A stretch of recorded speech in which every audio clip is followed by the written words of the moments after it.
Prezident Shavkat Mirziyoyev tashabbusi bilan haftaning har payshanba kuni Yoshlar kuni etib belgilanganidan xabaringiz bor.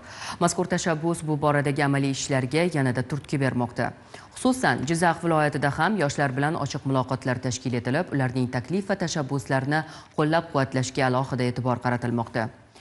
Ana shunday uchrashuvlardan biri yoshlar bilan vatanparvar tashkiloti mutasaddilari ishtirokida o'tkazildi. Mavzuni muxbirimiz manzildan davom ettiradi.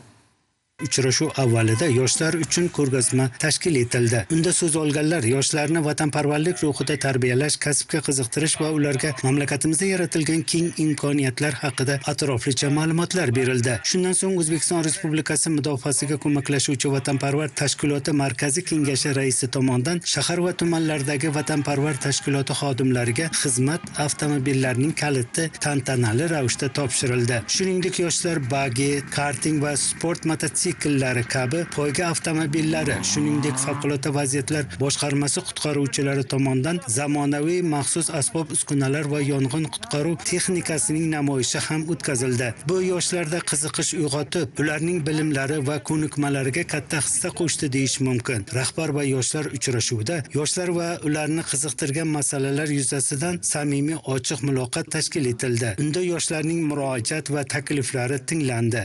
Tashkilotda ko'plab sport turlari ham mavjud ekan. Men bu sport turlaridan kamonda o'q otish sport turiga mehrim yana ham oshdi. Va kelajakda bu sport turidan musobaqalarga chiqib, yutuqlarga erishishga o'z oldimga maqsad qilib qo'ydim.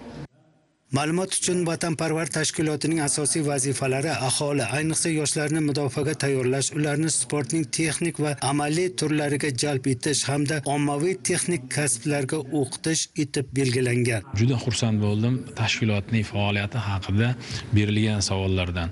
Unda yaratilgan sharoitlar Jizzax shahrida va umuman Jizzax viloyatining boshqa tumanlaridan shu shahardagi ta'lim dargohlariga kelib o'qiyotgan hamyurtlarimizni o'z tumanlarida ham shu sharoitlar bor yo'qligi yoki ularni tashkil etish bo'yicha biror chora ko'rish haqidagi murojaatlaridan. Albatta, vatanparvar tashkiloti rahbariyati va jamoasi soha yo'nalishdagi barcha imkoniyatlarni rivojlantirish ustida ish olib boradi. Rahbar va yoshlar uchrashuvida ko'tarilgan har bir masalaga yechimlar izlandi va muhokama qilindi. Bu kabi uchrashuvlar yoshlarning faolligini oshirish, ularni jamiyat hayotiga kengroq jalb etish, eng muhimi ularning ovozini eshitish uchun muhim maydonga aylanib borayotgani quvonarli albatta.